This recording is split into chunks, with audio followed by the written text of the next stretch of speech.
Okay. Okay. So now we have a third class.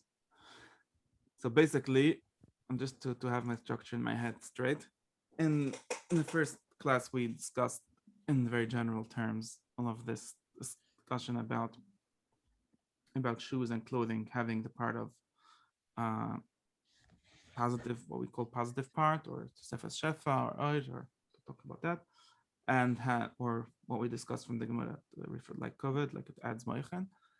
But this is what kind of got us to here. And the secondly, they have the we call it negative, or really meniasa negative, right? Making sure that we don't get hurt and so on. And then in the second one, we got into explaining what this exactly means in the results system, where he discussed how zon is the children that need protection, are the children, and the one protecting them is their mother, known as Imayla. And how does she protect them? By enclothing herself around them. Well, enclothing is the wrong word. By putting herself around them, as he uses the language of Kaneshir Kinai, which Rashi explains to mean. No, he had a different language. Rashi explains to mean the Ima, yeah, putting the children into his knafaim, so into his clothing is how he reads it. That was the general mushal. And then he went on to explain that exactly how this works. One is that we discussed how it works exactly, since Imma has something quality known as Imma, which is the Chetzonim. Second way of understanding is because it's a higher light, so it's more quality. Third way of understanding is it's the opposite, it's least light, so has some kind of obvious, like my image of the bouncer guy.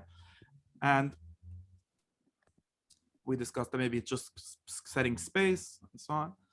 And then we went on to explain how this all is really sits on his structure of the elements, how the Arpnimi, in Arpnimi we have the most internal being the purest or the holiest, and in Armakif it's the opposite, since Armakif means that what is greater cannot be internalized into the Kli. So the further out you go, the higher level you get to.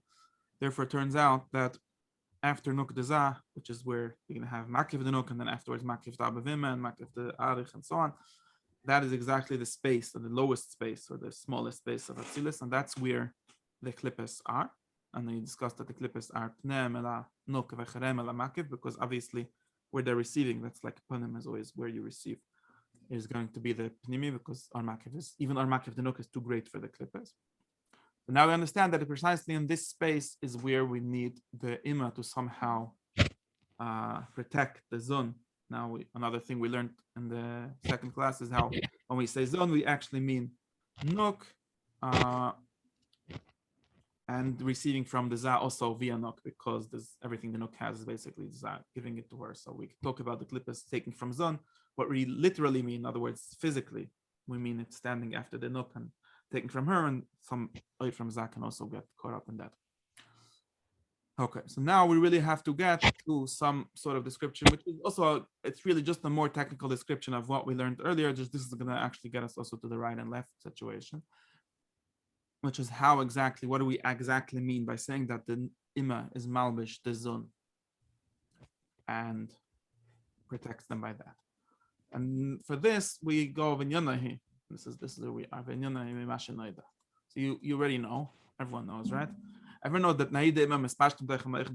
everyone knows that how the Zaget Moichin, we all know that the Netzach the Ima are mislabish in the Za, and inside of them is the Moichin the Za, right? So we talk about always about the Netzach the Ima becoming the Tselem or the Levush or the Moichin the Za, and therefore if you're going to look into the Za, you're going to always see three levels, or if you can look in Siddur Rashash, you're going to always see three levels, which are Kalim Deza, right, which have their Shemas HaKalim from Yitzchak, and then Levision from Imeh, which are then generally three Ekes, or Eke V'Milia, and inside of them we would have the Moichin, which are Absak Ma'ben generally, or then inside the Rashash has Havayas Ben HaKodesh. Okay. Anyways, that's the general structure. So we have Netzach in Chachma, Hayd and Bina, Yisod and Das, and Mispasht in the whole parts. That's the basic way of understanding how Zag gets Moichin, always with the Levush of Nahidem. We already learned this many times. Now, Therefore, once you actually understand that really all moichin of Zah, this is where we get the interesting thing of Levishim.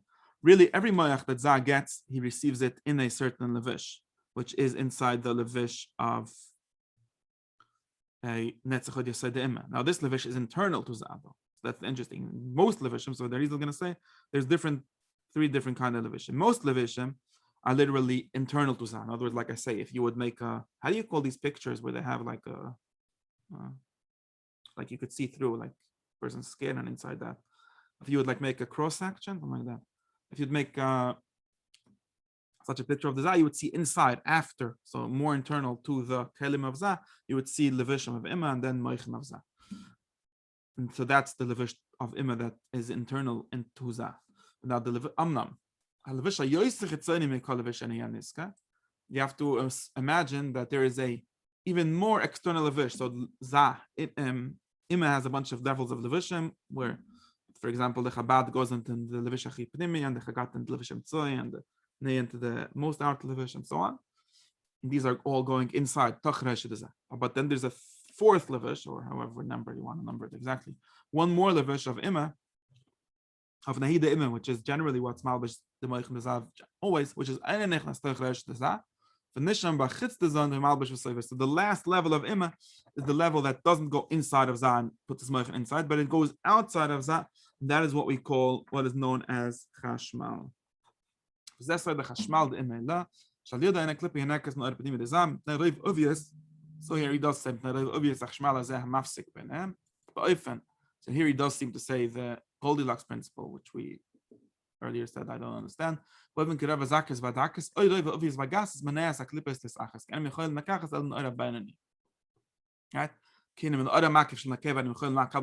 just said that why the clippers are pnem because they cannot receive from the armakif, even of nuk, because it's too pure, too refined.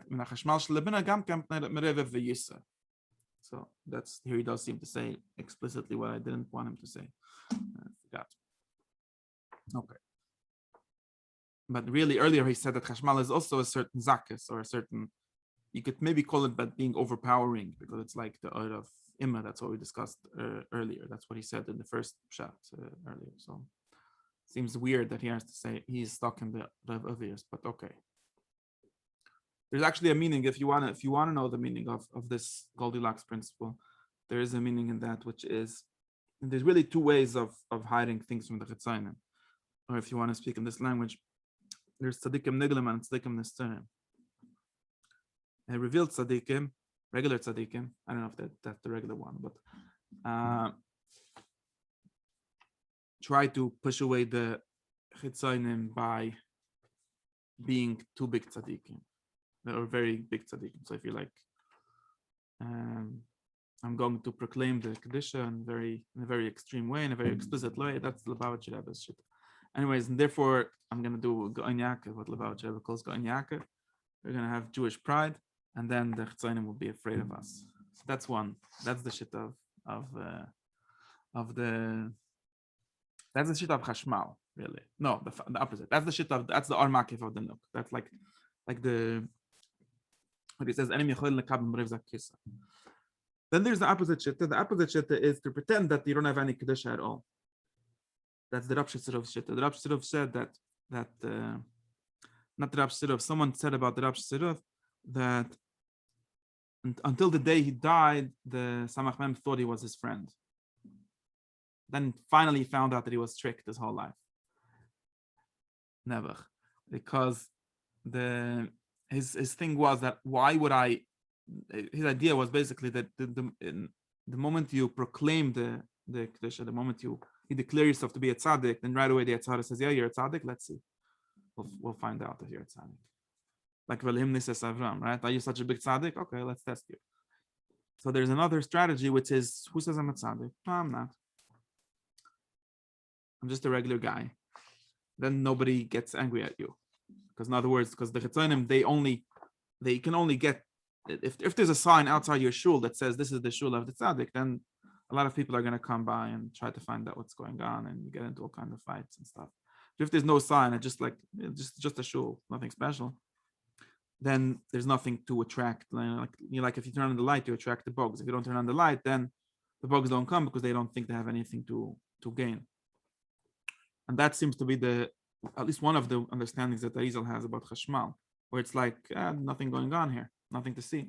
And then that's Tzadikim Nestorim use this strategy of like pretending to be very and gas, and then although inside there's a lot of light, right? Like they said, if you want to put away wine, you put it in klicheres and in cheap dishes because silver doesn't interact well with wine or nice fancy stuff. So, and another thing, it's also like the strategy. That a lot people in New York City where people, if you're afraid someone's going to steal your bike, so one of the tricks is to like put a lot of scratches on it before when you buy a new bike, you scratch it up so nobody should want to steal it. But really, it's a good bike, just pretending. So that's the shit stuff. Chashmal.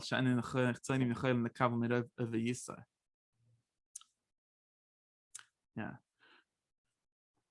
that's at least one pshat. Okay. Anyways, yeah, it's a good pshat, right? These are all just mental games. Like it's. Okay. What? No, I was just gonna say, my sense always was that like the reason there's tzaddikim nistarim is because it will, it's a better way to be a tzaddik, basically. If it's a better way to be a tzaddik, it's controversial, but it's an easier way to be a tzaddik. Easier. Yeah, because you don't have so much clippers. You're not being challenged. Yeah. Better to beat the Yitzchok, no? Yeah, that's why it's controversial. But Arizal would always see things like this. Arizal always sees a lot of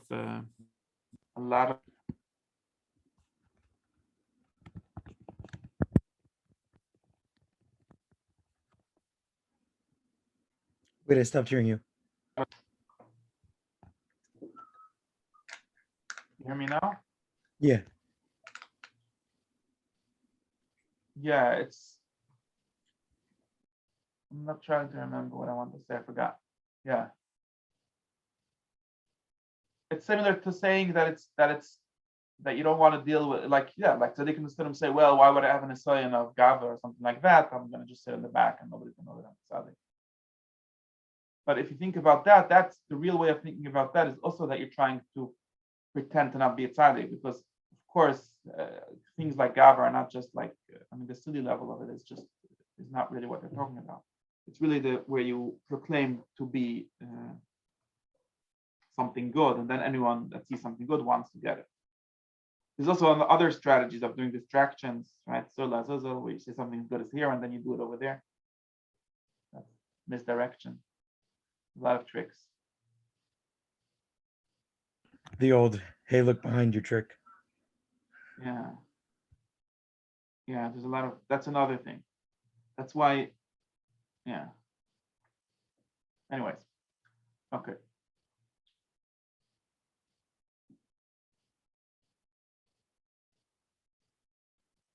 Okay, so let's go back to technical stuff, which are more true. So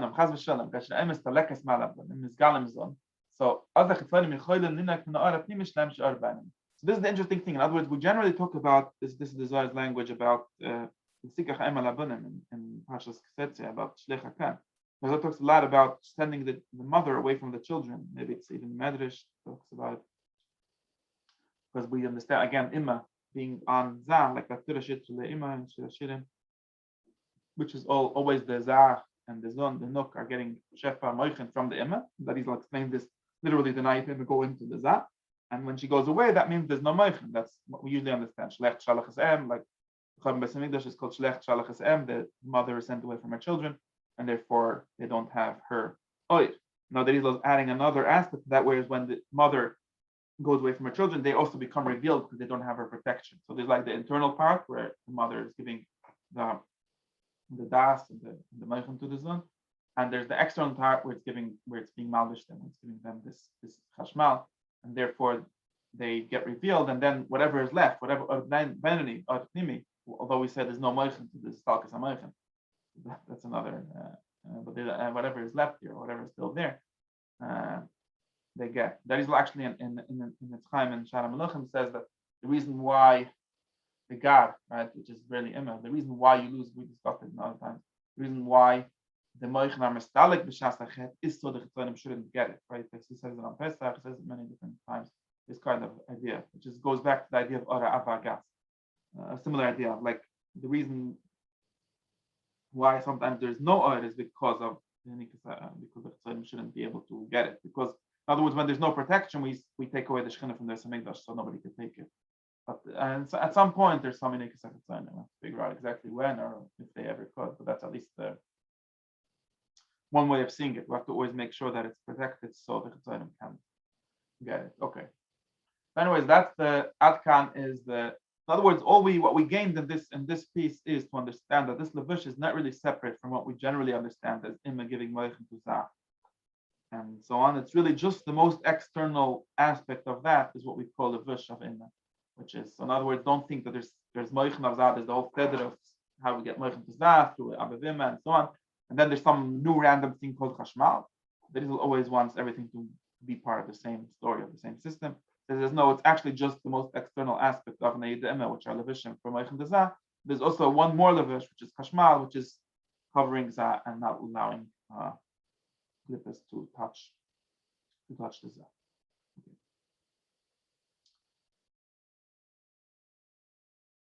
Yeah, Lechen. So Atkan is the technical explanation of this. Therefore, so now we're getting to the. He really doesn't really say anything. He sort of makes it very simple over here.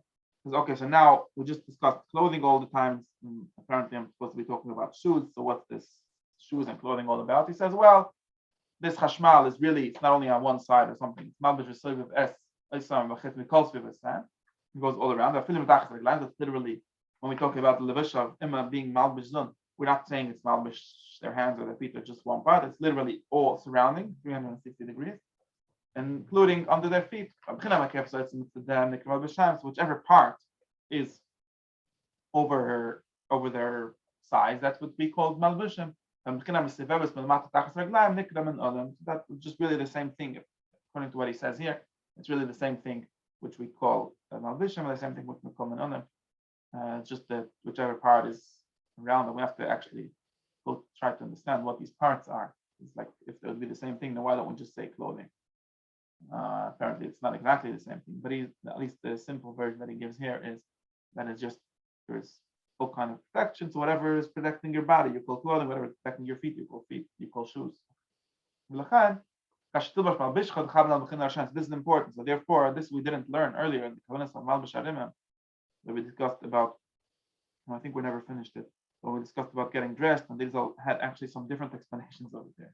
And as Levishim, he's actually talked about Levish being Makif. He did talk about Chashmal actually. He did. If you go back, I'm going to mean that's why Malbish Kmati Ot Niyan Shaman and Bigmati Chashmal Levish Benal Levish says. So he does say he has other covenants for it over there. And he connects it to other things, which is the Shanayid, which I'm not sure how they connect to the Chashmal. Might not be literally the same thing. We have to figure it out. But he did tell us that. But generally, what he discussed in Malbish Harimim was more about the Levush of the Neshama, right? So we discussed that over there. We should get back to it again. Discussed in Michsanes Niyavkach, which but he's connected to Malbish Harimim. He discussed how each Neshama. So in other words, the Neshama has the same structure as them. This is really what connects all these covenants. And he says, when you get dressed, you should be mechavan zon and so on, and all of these things. Really, the reason for this is, or at least one way of understanding, is that the human soul, the human neshama, has the same exact structure, or it's just another level or another instance of the same structure. In other words, when you have your neshama, when neshama can be called what we call in zah moichin, or oides is the neshama, and then just like zah gets his neshama, cannot receive his moichin only through the vision. Same thing, the neshama has something called levisha, which we talk about in the Neviah of Zicharia, about the Malbishim Atzoim, and so on. We talk about having clean Levishim in order to be able to have your neshama, and then he talks about the Baldei Achet, the Levish can get ripped or get ruined, and then when you sleep, it gets fixed. And again, that has to do with what we discussed the series about sleep, where sleep means going back to Abavima, so you renew the Levishim, get Memoichem and the Levishim. And here he's discussing it. That's all regarding more. So you see over here, we discussed Levishim more in the aspect of the internal part of it, like you just said, that the Nehidim are Malbish the Meichem Dezah, and that's the same thing in the human. The neshama has a levish, which allows you to receive the neshama. And the same thing, apparently when you get rest, you have to think of both the internal and external aspects, which is sort of interesting because it seems like it's mostly the external part. But if you have to also think about the internal part, which is literally getting, like we discussed, you get back to neshama in the morning. And neshama comes with levish, which is the tzelem or the neidim. That levish also needs to, how do you call it? Is also you also need to have that levish, which is chashmal. Another thing he said earlier about levishim is that it's itself the armakif, which is not exactly what he explains over here. Over here he says that there's the armakif of zah, and there's a separate thing, which is the chashmal of imam, which is makif on zah, but it's not the armakif of zah. And I don't know when he said earlier that the malbishim have armakif. We learned about kavanah malbishim. We have to know if he means the chashmal or he means the regular armakif. Maybe this would solve some problem we had over there about how malbishim are armakif. So that's an important subject to think about. Okay.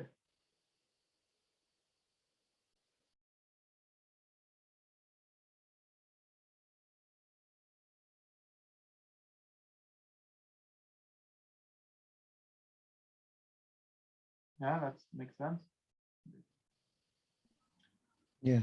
Okay, so that's basically when you get dressed, and there's actually ways to do this, right? And if you look in, I'm gonna have to give some ways to do it. Malbish.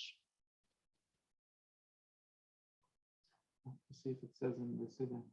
When you get dressed, you have to be mechaven that Malbish is gematri chashmal, and that's really what's stressing you. That's a kavanah. And there is another kavanah, which is the Shem Ar Pne'el or Ar Pne'el, which is the gematria Malbish also chashmal. You have to. That's a thing. Also a kavanah for getting dressed. There's also a kavanah similar to this, and this is, I want to say this because it's interesting. If you figure out that it's also all the same structure, if you look in kavanas of Shabbos, if you look in the kavanah of Erev Shabbos, so just like this is why Malbishim are so interesting for that reason. If you look in the kavanah of Erev Shabbos, so we have something called Bigdei Shabbos. Interestingly, one of the important things with Shabbos and Yom Tov is that they have their own levishim, right? Of course, Al Pipshat, that's just for fun. Al Pikabula, or not for fun, for Kuvit, we say it's Kuvit Shabbos is that levishim. To respect the Shabbos or to honor the Shabbos. Al Pikabula, to honor the Shabbos, literally means to receive Moichem of Shabbos. And since all Moichem have levishim, and two kinds of levishim, internal levishim, at least three kinds of levishim, right? Internal levishim, which are the Hida, which are inside, which are Malbish, the last levishim of that, which he calls Chashmal, which goes outside, which protects it from the Chetzonim.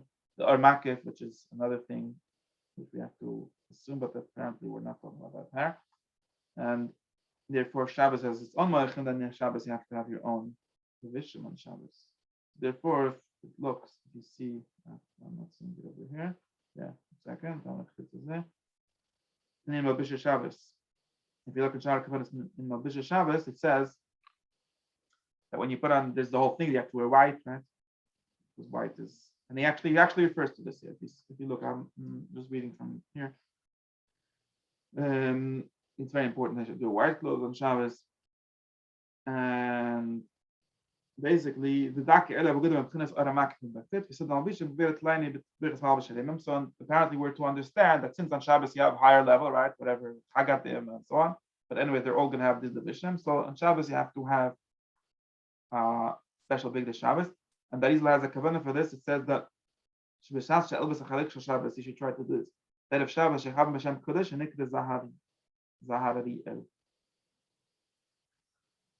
So the Shem, it looks like this.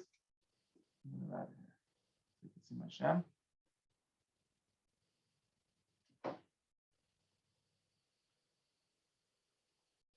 This is the Shem for Shabbos, for your Shabbos shirt. So in the weekdays you have a Shem, which is Chashmal, which is Malvish, which is Ortniel. And on Shabbos there's a nicer Shem, which is Zohar. Zahari El. I don't know how to pronounce it. Maybe not supposed to pronounce it. And that's it says in the Shabbos, Shzeh Hashem, Shechalik Shel Hashem Yisbarach, Niska Picha Chalas Derishma. So he quotes a Pirkei Chalas that says that God has a chaluk, a robe. And God's robe is called Zahari El. And that's what it says in Pirkei Chalas. And when you put on your Shabbos robe or Shabbos, whatever it is, then you have to be mechavan that you're actually, again in the Arizal, that you're actually the Zon who is being melibesh al the Emma, and that's the secret of the Chalika, Levishish like Hishberchi, that it's the Chashmal, which is Emma being Malbish Zon. So this is very helpful. If you want to have Kedusha Shabbos, it's very helpful to be mechavan when you dress your Shabbos clothing. That you should be able to be mechavan the correct Shem, and also in your daily clothing, so you should have protection. Okay. Seder. So that's what you need to do. Okay. What time is it? Now we could continue. Let's continue a little bit. So now that we know what getting dressed is, one thing he didn't actually explain. Soon we're going to see that there is an explanation. But meanwhile, what we don't know yet, just to be clear, what we don't know yet is what actually the difference between shoes and clothing is. So there's Shabbos clothing and Shabbos shoes, or generally clothing and shoes, which are different parts of the Chashmal, or different parts of the Levish of Imah. Well, he doesn't actually define. He just like said, well, the Bechina, which is this, and the Bechina, which is that. He did not actually define which one is which, and we'll have to see that soon. Maybe we'll be able to understand. In a while, I don't understand. But now that we understand what shoes are, now we can start going back to understand the machloikis that we learned in the beginning, which is if you need to put the right shoe first or the left shoe first. But at the machloikis, and it's why do we have this whole problem of which shoe is the more important one, the right one or the left one? Everyone knows, does everyone know? That Timin and Smoil are another way of saying Za and Nuk. Where else do we see this? I don't know. Generally, it makes sense. This is Za is Chasadim and there's Gvidas and so on. So, Timin and Smoil are another way of saying Za and Nuk. Another word. So this is where it gets interesting, because you say he just told us that the shoes, we have to figure out how the symbol actually works, how the merkava actually works. Because first he said that the shoes, like if you're Za or you're Nok, I don't know which one you exactly are, maybe both, we're really talking about the Nok needing the Levish of Imas and this division from all sides and so on. Now he actually tells you that your two shoes are actually symbolizing the Za and the Nok. Probably really means the Chasadim and the Gviras, whichever parts of you are, which is how it would make more sense to have them both in one part. Now, yes, suffix b'davas. He says there's a suffix. I think when he says here there's a suffix, he doesn't really mean it's a doubt. It just means there's two ways to look at it.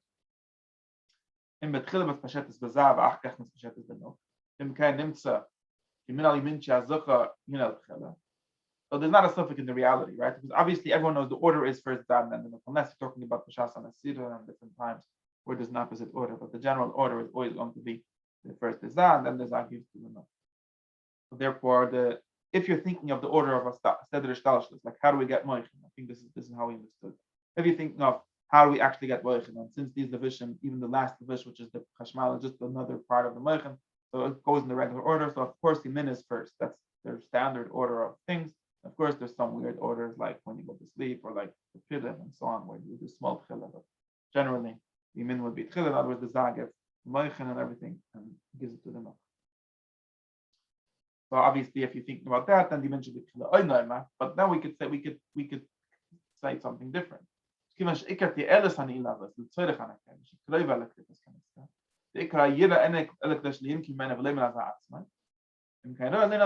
so we can think about another way of understanding this. We got difference between the efficient cause, right? What causes it, or what the point of it, what known as the final cause, right? What's the end? If you think mitzad, how it actually works, or what literally causes, what efficiently causes, what actually causes it, and of course the Zah would be first. But if you think about what it's for, like say massive machshavat chila, right? You think about what things are for.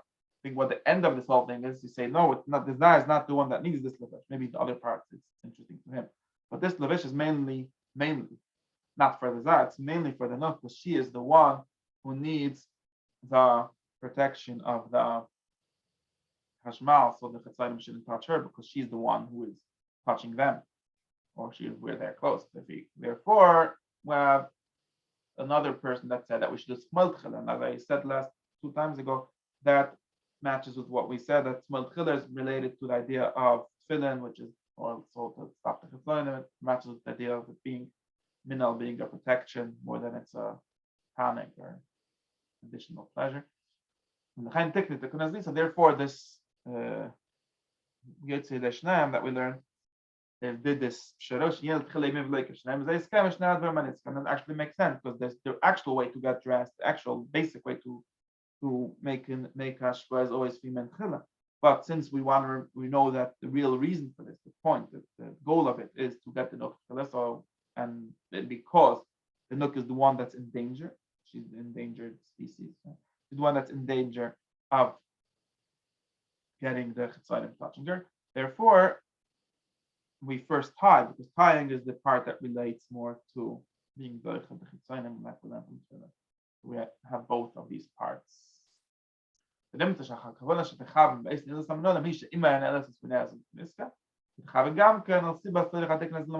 have to be mechaven precisely that first you're bringing moichin and this levisha achim shlamech, which is the chashmal, to the zah, or we could say to the chassidim of zah, whatever. Okay, I'm not crazy about that. And that's the right why you put the right first. Then this is because it's only because the nok needs protection, which is why you tie the left shoe first. So this is the general concept of the shoes in the left and the right. Now, as the Rizal always does, he has to give you a way to do it, because the Rizal doesn't believe that just thinking things is good enough. You always have to have a Shem, right? To visualize. Now the Shem is like this. At least that's how I understand it. Everyone knows, that was just discussed, that this is from Netzchai De'ema. Now, what's the Netzchai De'ema? How does it look? Looks like this. You already know. So this is an interesting way of putting it. Actually, it's not how we usually put it, but I've already seen people worry about this. But anyway, that's it. But there's generally 3 shems. In other words, if you talk about Eya is always the shem of Levish for that reason, right? And all shem for Emma, but especially as she is Levish for that. And Eya has 3 different miluim, right? So let's make a picture of it. We generally know, just like in Shem Havaya, we have Absag Ma'ben, which are the Yidden is Ab, and so on. So then we have, this is called Eya the Yidden, right? We put both heads with the Yud. It's Gematria 161. So it's Gematria Mikveh. When you go to the Mikveh, that's where you have to be Bechaven, because the Mikveh is Imma, and you're putting yourself back into the Imma to get Nula Vishim and so on. It's the same kind of or similar. And it's Gematria also Kas, because when you cast, you lose it. So therefore, the Rizal says, if you don't want to get in cast, you should be mechaven this Shem, and also some other Shem is being ticket. And he also says that if you have cast, you have to fast 161 days, which I'll note to you in a second. That's a lot. Okay. Anyway, that's called Ayad. Sorry, that's Kindle. I'm confused. Okay, that's the last one. This one that's 151 next one. But it's the last one. Okay. Then we could do it with a hey, with a aleph. All right, this is called Ayad Alphen. And that's Gematria Keith Mem Gimel on Genesis 63 to 43. Right? I don't know what 143 is, but anyways, that's the second one. And then the third one is we could do it with a hay. There isn't anything in between. Interestingly, for the Shem Havaya, he did some because he doesn't have the verb to play with, right? In the Shem Havaya, we have a fourth one, which is Sad, which is like Yud and Aleph together. But over here, we don't have that, so we just have these three. And this is Hayan, and this is known as Kanun. That's the one that's not Rimek. Sorry for confusing you. And because that's the Suda, whatever. Okay. Generally, whenever we have three, we divide them right, left, and middle, which is, let's say this is Chesed or Netzach, and this is the left one is the Hay would be Hoid, which is or Gvura, and the middle one would be Sud, or the other way around. The Aleph and the Hay confused us, but generally, generally Darizal actually says this, that Yud is Absag, Chacham ben Yud, and he says there's two Kasuz, and then he would have this for the Chesudim and Gviras Das. That's how we generally have this and something in other ways. There's a bunch of different ways to do it. Okay. That's generally how we do it. Usually we do the right, but in general, basically, just to make it a little simpler, in general, Darizal, whenever he has three, divides them left, right, middle. But over here, he actually says something different, which we have to understand that more or less means the same thing, but he says something different where he says that we can divide it into Chabad Chagat Nahi. So Chabad the Imma would be Keso, Chagat Nehema would be Mag, and Nahi the Imma would be Kanu. So apparently, all of the Netzach, the Imma can all be understood as the Shem Kanu, as the third Shem. I told you the Mefarshim are worried about how this exactly is supposed to work, but that's basically now. There's another gematria for this Shem, which is Nal. Nal is 150, right? So with the Kaila, is gematria Eya, and this way you have to be Mechavim because the Nal is the Eya, which is Malbish, the Imma. This is the most outer level of Nal, but okay. So it's interesting because we have Malbish, which is the higher part, like the one that's Malbish, everything, that's gematria Chashmal, that which shows us this whole situation, which this is called Chashmal. And the Nal actually shows us the Shem. The Nal actually is the Shem Kanu itself, which should be high. I don't know what exactly it symbolizes. It seems to like generally the Shem Kanu when we talk about the Netzach Yisrael, the Imma going into Zah when we say Kanu. But apparently this is also known as the. So somehow, and also we could talk more generally, right? This whole thing with left and right, we only have for the shoes. We don't have it for the clothing. We do have a thing of, we might have a thing of putting your right hand first into your shirt or something like that. I don't see him talking about it, but maybe he does. I don't see it. It says in halacha, but he doesn't talk about the whole. We don't have the whole left and right thing. By the shoes, we have this whole complicated situation which, in other words, the shoes are teaching us more than the clothing are teaching us. I think this has to do with a shoe being the lower level, so to speak, and therefore being more revelatory. There's a lot of talk about shoes in the Zohar because of the concept of chalitza, which must connect somehow to this. I don't know exactly how. And the Zohar talks about doesn't say for this that once upon a time, which is the biblical way of saying once upon a time or something like that. I don't know. They used to do something with their shoes. It's not clear what. Make a kinyan with the shoes or something like that. In other words, in order to, how do you know that you signed the contract? You would give the guy your shoe. So like that's like a handshake, something like that. We do a handshake and they would do a foot shake, like a shoe shake. I think that's how you're supposed to understand it, something like that. And the Zohar has the question in Pashas, I'm trying to remember, somewhere. The Zohar has is very interested in this. And he says, what is going on here? Like what kind of, this is history of halacha. I thought halacha is not supposed to change. And there's literally a pasuk that says halacha once used to be like this, and apparently now it's not like this. Because now we use, it doesn't say in the pasuk, but we know that now makes such a kinyan, we use usually a handkerchief, right? It's called kinyan siddur. Well, not a handkerchief. Siddur is not a handkerchief. Siddur is literally a scarf, I think, something that you wear on your head. But it's like it's a levush. It's not a shoe. We don't use shoes anymore. We use like a gartel people use, right? But it's just it's called kinyan siddur. Something that's a levush. And the Zohar says something like this. So what happened with this history of halacha? And the Zohar says that once upon a time, everyone was holy, so they didn't have to hide. Goes back to our discussion of having to have been tzaddikim nestara. So v'lefnim beYisrael, everyone knew Sodas HaTorah. They didn't have to pretend that it's a secret. And since Nal shows us the Sodas HaTorah, apparently the Zohar means that Nal symbolizes the Shekhinah. That's what it says over there. And whenever they would do something, or they'd make a kinyan, or they would marry, or so on, they would use their shoes, which shows that they're doing the secret openly, like without being afraid. Since we have Yirid Sadoris or something, and we're not at that level to be able to talk about the Nal openly, so we changed it to be a levush. So what I see from the Zohar is this is playing on the same dynamic of shoes and clothing. And the Zohar seems to say giving a shoe to your friend would be a very explicit way of doing it. Now, anything you do explicitly, just like we have like explicit, the word explicit in English, anything that you do explicitly can be turned into, well, you have more chesed, right? And therefore, when in the world which has more chesed, we must do things less explicitly in order to preserve their holiness, preserve to not let them be misinterpreted. Is another way, right? Need to be what they are. So therefore, we use literally a levush, which shows like we're hiding the Nal in the levush, like we're hiding the Shekhinah in another levush. And therefore, the kinyanim that we do nowadays, we don't do it with a shoe. We do it with like I'm sure that some modern contemporary person would say, well, how can you use your shoe? Your shoe is dirty, right? Like you're gonna give your shoe like by the chuppah or whatever. Like let's give you a shoe. That would be very weird. And if you think about it in this way, it literally says this because it's saying your shoe is got too dirty to be used for a kinyan or for a yichud. You need to use your something more elevated, so to speak. Or in other words, you need to hide the yichud better because the part that got revealed, that literally the shoe, got very dirty.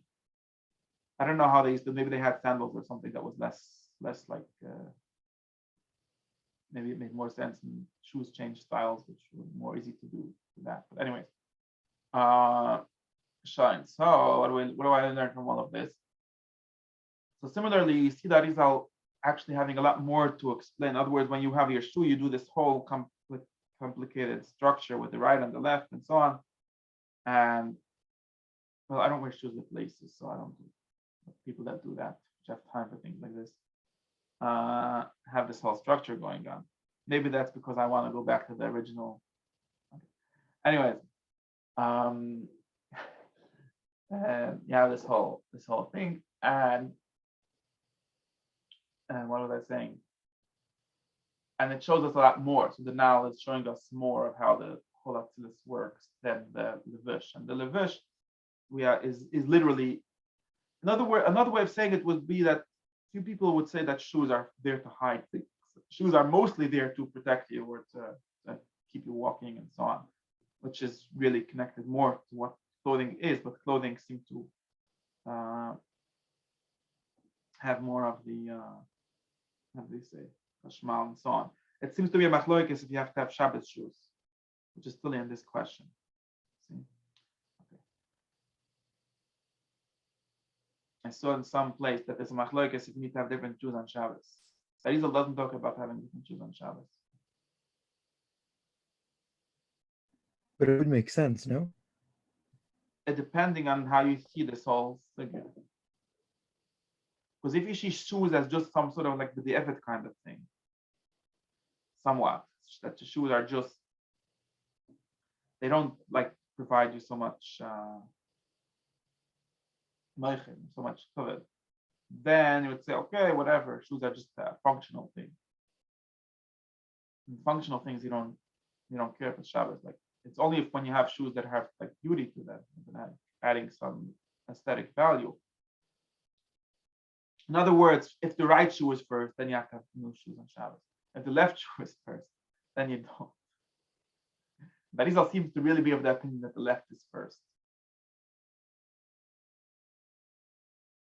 At least nowadays, for the shoes. I don't know, he doesn't have a kavanah for Shabbos shoes. He doesn't even count them in his 4 division on Shabbos. In other words, you don't have to wear white shoes on Shabbos. You have to wear white shoes. It would be weird to be. I mean, white shoes are sort of difficult. White clothing in general. would get very dirty fast, right?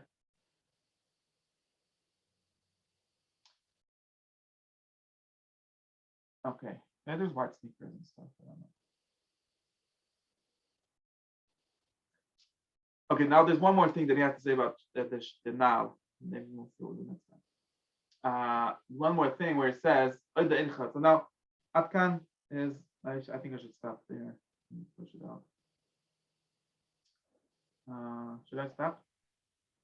I wanted to ask a question first. He was going back. I thought I might derail. Ask questions. We'll do the other thing in the next one. Here with the levush, like I mean, I see why it's important in connecting to Imma and all of that. I know with Orpaniel and Malbush in general, there's the idea of Olam Malbush. I don't know how that is like a different stance on this. What is that? Olam Malbush is like Marisa Rugno and yeah. That it's but I don't know if it's necessarily I don't know right now. I don't know if it's necessarily connected to this.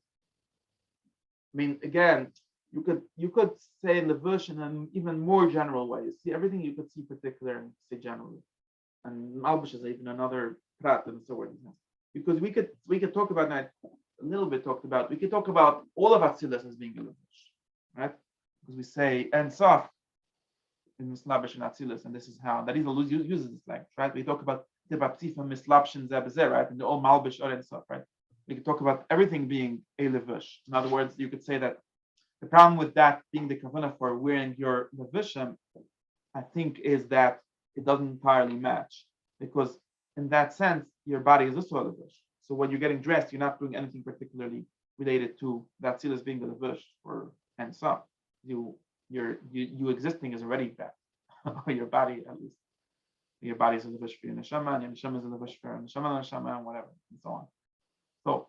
So I think that the Rizal is always interested in getting into the particulars of these things. In other words, he would say, okay, that is a levush, but what is the levush known as levush? The level, right? It's levushim. Everything is levishim zelazeh, right? That's the language of the Torah. The levush is that, that's levush for that. But what do you mean when you say the levush, right? What is the difference between the last levush, or at least in this order? Then he would say, well, that's the levush of Imma giving to Zah. But of course, the concept of levush is a much more general concept, or a much more general structure, and you can talk about everything. And same thing if you ask about El Malbush. I don't know if this word El Malbush is really what they still called it. You have to find out if this is just the way that people call it. I think they have all the more words for it. He talks, but in any case, he talks about, because he's really talking about the symptom. He talks about, I don't remember what he says. I've not learned it for a very long time. But in other words, I would say that when you talk about Anwar Malbush and things like that, he's talking about God being Mislabish and Osiris and so on, with Ensa. You're not allowed to say the word God. God is a Jewish word. God is just the Shem Elohim. But the Ensaf being Mislabish in Levishim, and that Levish playing around and up and down, all the kinds of things, that would refer, it's a Levush, but I don't think it, at least in the Rizal's way of thinking, it would not necessarily, you might connect it to that, right? You could say, okay, it says in the Sefer, whatever. Where did we get this language? It says over there.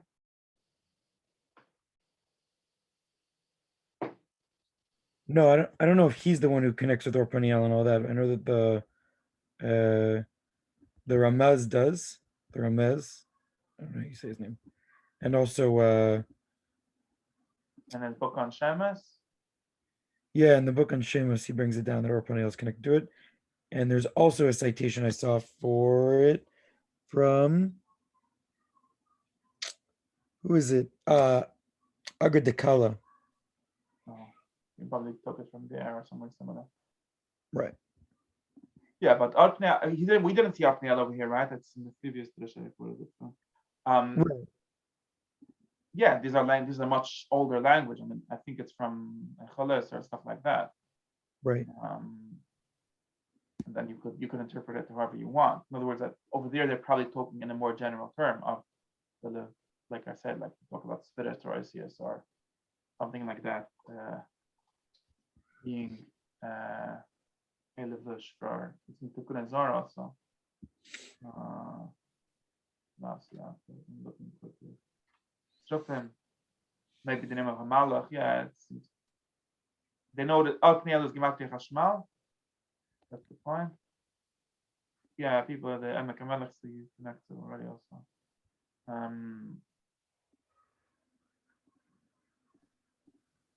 Yeah, I don't know if, let's see if someone connected it. I'm sure someone connected it already. But just my opinion would be that you have to remember which, at least for that Arizal, you have to know exactly what you're talking about. Right? Right. There's a Malach that's the Avamid is also true.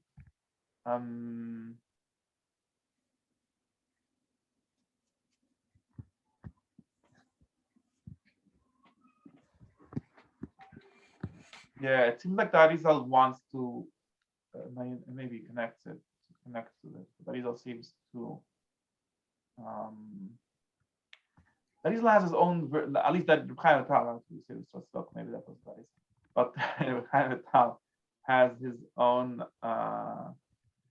preciseness for all these things, and you could like there is one. Again, you could connect Malbish to higher levels, right? We could say Malbish, and like he says over there, even talks about the Chivarti and the Dikna as being a Malbish, right? Right. And he also says, and he literally says in the previous Krish, he did say that Malbish is Arapunim, which is why he got to Otniel, because to him Arapunim is always Shana Hayrim, which are Gematria El and so on, which is Gematria Malbish somehow, right? But that actually, if you actually learn that result, that actually is not what this Levish is, because the Levish in the sense of the Dikna being a Levish for Atik or whoever the Levish and so on, and then it's Malbish Zon also. It has a similar structure to what we're learning here, where the higher becomes a Levish for the lower and so on. But it's not what we're talking about, at least not in this dish. You could always think that these are all the same structures and really talking about the same thing, or you could always say something more radical where it's all like a mushal or a vision of the same thing and so on. But I think that Izal doesn't really think like this. He really thinks that there's zone which have a levish of im and so on. And then you could go further. You could say, yeah, and there's also zone which have a levish of the sadis of the dikna and so on. And you could go further and say that it's also ak being the levish for and stuff, or malbish being the levish for and so on. The shayesh me'echa, that whole thing. But I don't think that there will be separate stories. And then if you ask me when you get dressed which one it is, yeah, whichever you want it to be. But it's not this. At least I know that they're different things. Yes, and I could also speak in very general terms. The problem is when you talk in very general terms, it's very not really useful. Like, okay, everything is a levush for everything else. Said it. Right. Yeah, that's true. I mean, some people like that.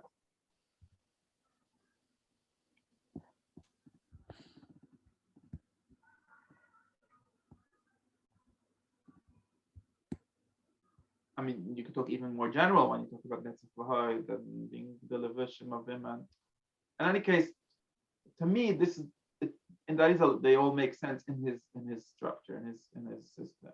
Where I know exactly what it means when you say Netzach V'Hai, I know exactly.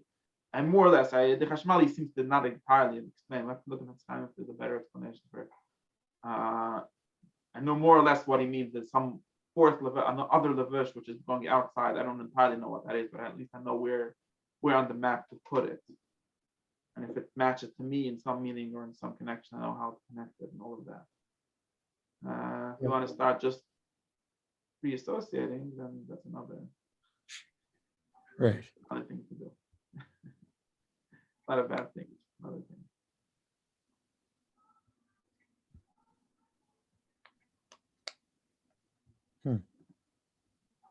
Like I really care about this. I really wonder about this. Like, okay, he's saying, and then he has a third shot about now, which we'll get to. Like, are you just saying because to me, whenever he does this, where he says, I'm like, you're cheating me. Tell me exactly what you mean. And I think that he is cheating. In other words, he knows that there's more meaning to it. Maybe he didn't say it clearly over here. Maybe in another place he'll explain it better and so on. But to me, that's just cheating. Okay. Levishim and yeah, you're right. And I mean, if you go to a clothing store and say where the shoes, they're not going to sell you shoes. I mean, if you go to whatever not from the department store, they sell everything. But like it's not like, yeah, technically shoes are clothing, so why doesn't the clothing store sell shoes? Yeah, I know, but technically it's not very useful. Right.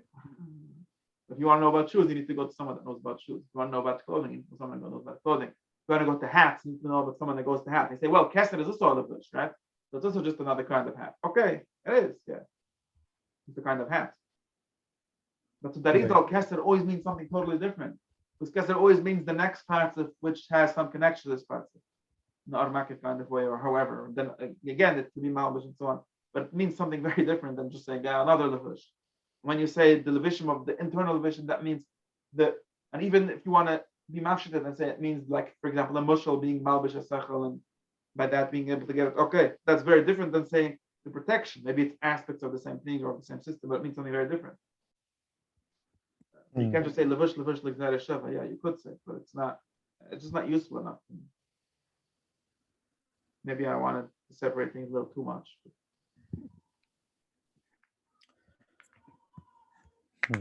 Well, if it's all really labshut at the end of the day, right? All the olam must have labshut with each other.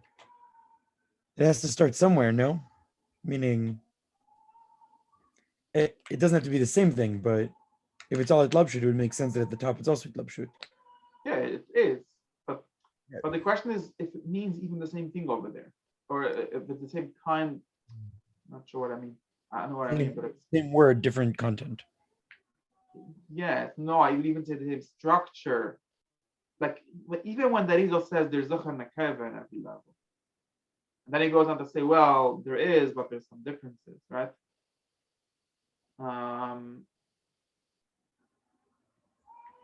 You would have to know to what extent it's just what the Rambam calls a Shemesh Utat. No, I'm calling English. The same word with different meanings. And when you say the same word with different meanings, it might not make same word is something. I'm not saying it's totally different and just don't have enough words. So we use recycling words. That's not what that is. I would think probably. But you could say it has the same structure, but it might just mean totally. I can give you a conceptual example for this, but I don't know if how related it is to here, because it depending on how exactly you want to go with it. If I could tell you, for example, take a most basic metaphor like up and down, right? Now I can tell you there's up and down. Darila will tell you there's up and down in Oil Mazan and all the Oil Mas, right? Now, yes, there is up and down in a physical sense in space, but that's sort of complicated because there's not really up and down in space because of relativity and all kinds of things like that. I mean, not even before relativity. Up and down are not real concepts. We could then you go and say, well, there is up and down somewhere in some particle that has on up and down in some way, and at that point we're literally speaking in metaphor. It's not up and it's not, but it is really up and down. In other words, we're using the word because some structure that this word gives us is useful to me, right? There's left side, there's particles that have a left spin and the right spin, and they're not spinning and they're not left, and they're none of these things. But they do, it's still true. I generally think of the Kabbalah like this. And then you say, okay, so maybe there's some sort of connection between these two things. Maybe there's some ishtalshus, and that is others definitely. But you're just going to be confusing different things if you're going to say, therefore, I don't need to learn the other thing. That's the big not command. In other words, you have to learn what levush means for this one. You need to know what it means for that. And maybe you could also learn how they're all, in some sense, part of the same system, which makes them the same thing, but they're not the same thing. Right. That's like a little bit of a temptation to say they're just the same thing. Yeah, but I think that then what would be the point of learning all of them? Right. I think they're a lot more different than they're similar, really. The opposite. It's in the way of organizing them that they're similar, more than they're similar in the actual content of or matter of what they are what we're talking about. Right. This would be a very general discussion. I have to think. That's what I think recently. If we people think something different. I feel like this is where the concept of like ergen can start to trip people up a little bit. It's like just because things have the same name and the same conceptual thing, and because things match, doesn't actually make them the same thing on each level. And when you say yes, the question is if there's any matter behind all of it.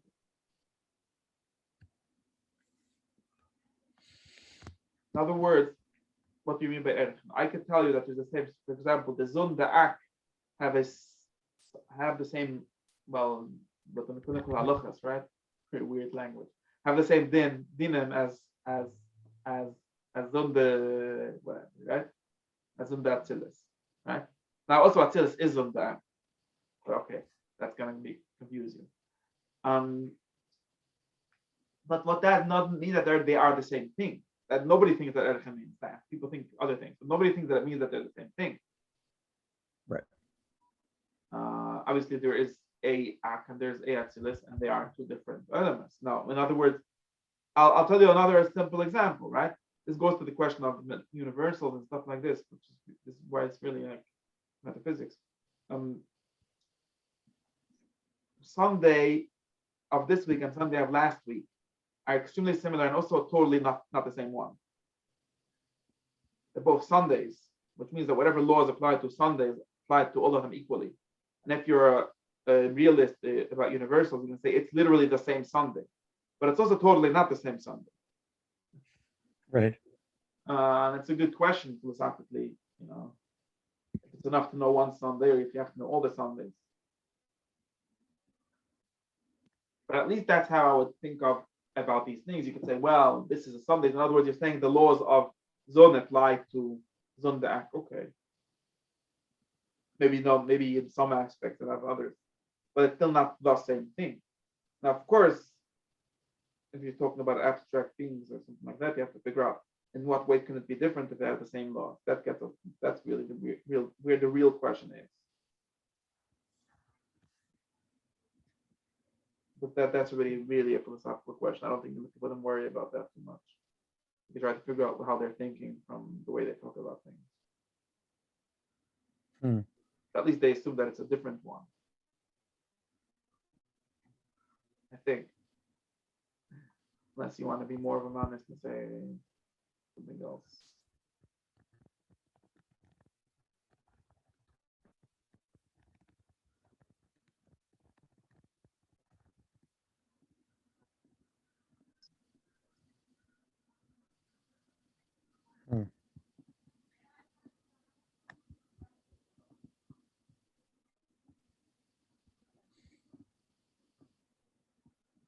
Right. They're the same, but they're not. Dang.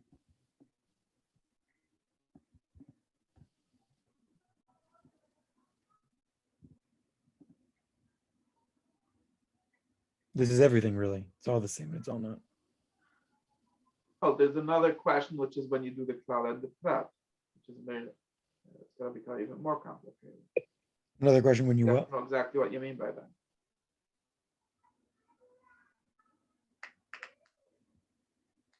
Meaning,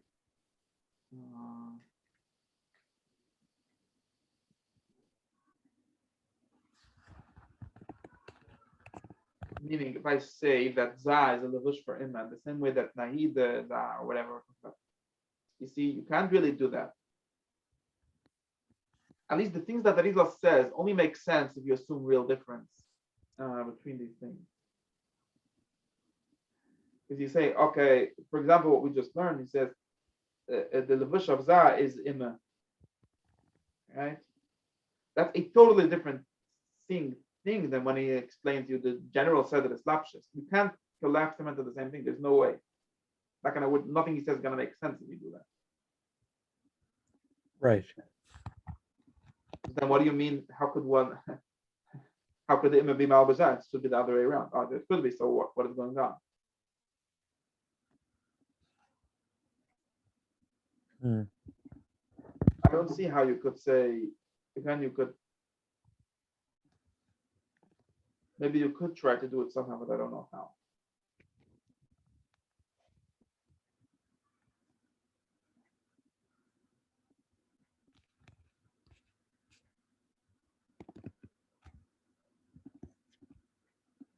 But he has a lot of very specific, particular ideas, which only work by explaining the difference between them and others, and so on. I don't see the how. I don't see that it works. There are ways to make it work in a more general way, but you have to like really do a lot of work for that. I think some people do that. Right. In some senses, at least the Silam and others, they do try to reduce studies on a much simpler system in order to make a more monistic things work. And that's a good question if that's correct. They try to reduce the Arizal so that you don't have these problems, you're saying. I think so. I think Rav Morgenstern enjoys the Rashash because of this also some way. This goes back to a whole problematic discussion.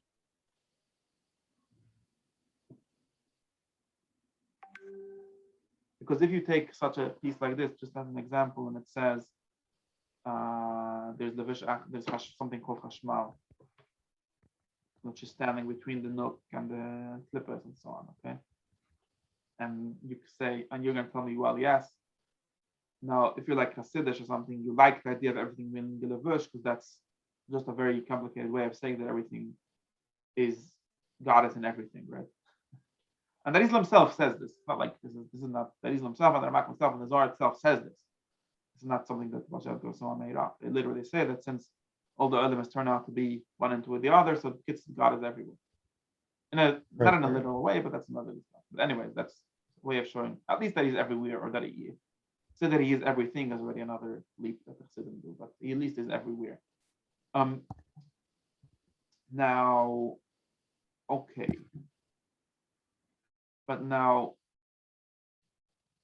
when you got to something particular where he says, the shoes is showing him going outside of Zah. How do you explain this? Because this only works if there's something called Im and there's something called Zah, and generally, or most of them are inside each other, right? The Nuk Naidim are inside Zah. Now that we still understand. In other words, the higher is inside the lower. That helps us for our immanence understanding. Okay. But now there's something that totally doesn't relate to that. Because how does the higher go around the lower? What does that even mean? My question makes sense. You could have a very nice what? Not sure I'm fully helping. You could have a very nice idea where you say everything is just the vision of God. And for example, one way I know this is because Arizal says that Nehidim are in Zah. So Nehidim are, well, not, you have to not literally say that everything is literally God, because then there's no levels, but assuming whatever, Malik Alam and some understanding of there being intermediate steps, you say, okay, but each one causes the next one, and in the end, there's God, so God is everything. Okay? Now, that only works if you have a very clean structure, in some sense. The moment you start playing these games where you say, yes, there's a structure in which Ima is before Zah, but there's also she also like sticks out her hand, well, not her hand, her knafayim, he says, right? She also like sticks out her clothing and puts Zah inside of her, right? So how does this work? What does this mean if this was all just a very complicated way of saying that God is in everything? Of course, I could make it work. I could say, well, sometimes God is inside of you, sometimes God is outside of you, like I discussed with the Mezuzah and things like that. Yes, you could say that. But I still feel like you lose all the meaning of this whole structure when you say that it's only that.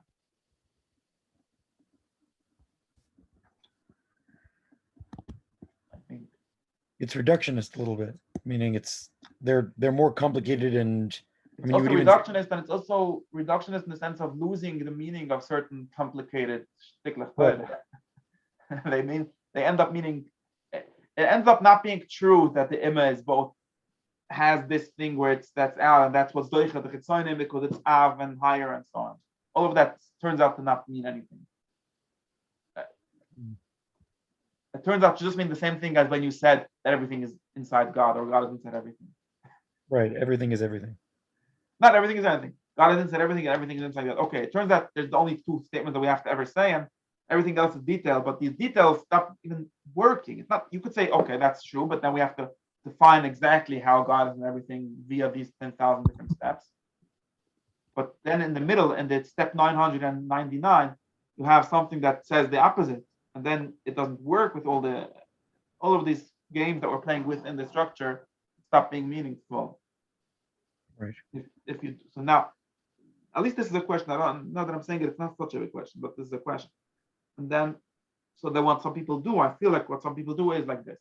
So one thing you can do is just treat everything as some sort of great language borrowing game, right? In other words, we don't really care about that either structure. We just care about the language it gives us. And it's very nice to have a language of talking about God as your mother. You know, we say Imma means God as your mother, surrounding the children, and that's a very nice image. And we have the opposite image of God inside of you. And these are all great images, and who cares how the system works? We don't really care about the system. We're basically just mining the Isla for quotes, for poetic quotes, which is what most Hasidic Swedim are basically doing, in my opinion. Which is a great thing to do. But it's got very little to do with what the Isla is doing, I think. Right. Yeah, I see that. What? I see that. And some people officially do that, and I don't think they're ashamed of it. It's like, whatever. I can give different examples. They're just borrowing images or borrowing quotes. Okay. Well, it is cool in there, you know. No, it's fine. I mean, there's nothing wrong, and there's some truth in it even, but it's just not. And then there's another strategy. Another strategy would be this is turning into a whole shtickle thing. Another strategy is I feel like the Islam strategy in some sense, and it's again that I'm Morgenstern on some days. I can't think of someone else who really does this strategy. Another strategy is to say something like this. The Rashash sort of does this also. Not maybe for this reason, and maybe not. Another strategy is to do something like this, that when you hear of these, I could call them yotzim and akla, like these exceptions, right? You say, well, everything is levish for this, but there's an exception where the imma is actually levish for that, right? When you see all these kinds of exceptions, all these kinds of ad hoc things that Israel does often, you come and you say, well, he doesn't really mean it like that. The Rashash does this a lot of times. We really just mean the very basic structure that fits into my Excel sheet with the 5 participants. And anytime you say anything else, I'm just going to explain what it really means in the more simple structure.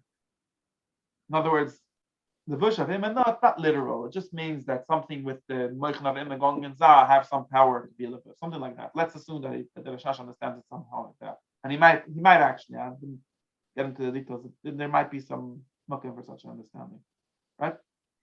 So now, once we did that step of reducing that Rizal's, how do you call it, like Rube Goldberg building system, where everything is like that, and we reduce all of that to like a very basic Rashashian structure, then we could go back and say, okay, so now it actually makes sense to do what the Chassidim do and say that this is all just about showing you how God is in everything and everything isn't God.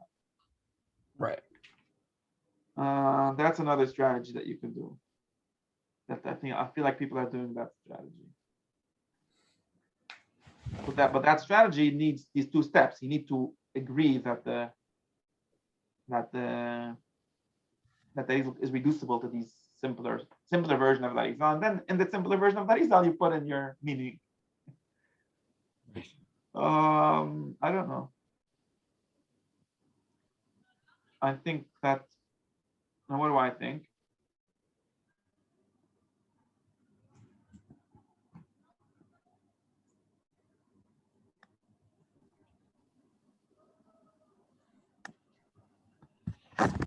I think that the world is actually much more complex than can we work to be reduced into all these places. And I'm not saying that it's, it's probably, I'm not even disagreeing with all these, like God is in everything and everything isn't God. Yeah. But that's not where the fun is. Even God himself wasn't happy with that, and he created this complex world. Right. That's how we ended up here in the first place. Yeah. So just returning to that seems to be boring to me. So therefore, I think that it's probably more productive to understand all these yotzim min haklal and all these things for themselves and to understand the difference. You know. And yes, if we could match it into a greater structure, I don't know. A lot of the work that people do in the world to make it simpler is too much work for too little gain. Like, yes, of course you can make everything simple, but then you lose out a lot of complexity and a lot of fun. I mean, you know that taste is basically only two things, right? Or five things, whatever. There's basically only sweet, sour, whatever. Let's make up such a list. And something in between. But that's not very helpful for going to the grocery or going to the restaurant. I mean, it's totally useless. Yeah, right. Fine. So in the same way, you're going to say, okay, all of the kol haTorah kil le'inyan echad. Everything in the Torah just says that there is God. Okay, that's not actually how it works. In other words, that's not. After that, God was differentiated into all these million different things. The 10,000 things, as they say in China. I don't know why 10,000. It's not so many.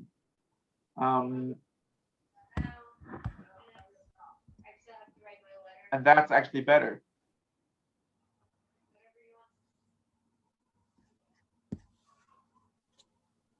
I don't know. We're living in this illusion that there's a difference between Monday and Sunday. Otherwise, life would be boring.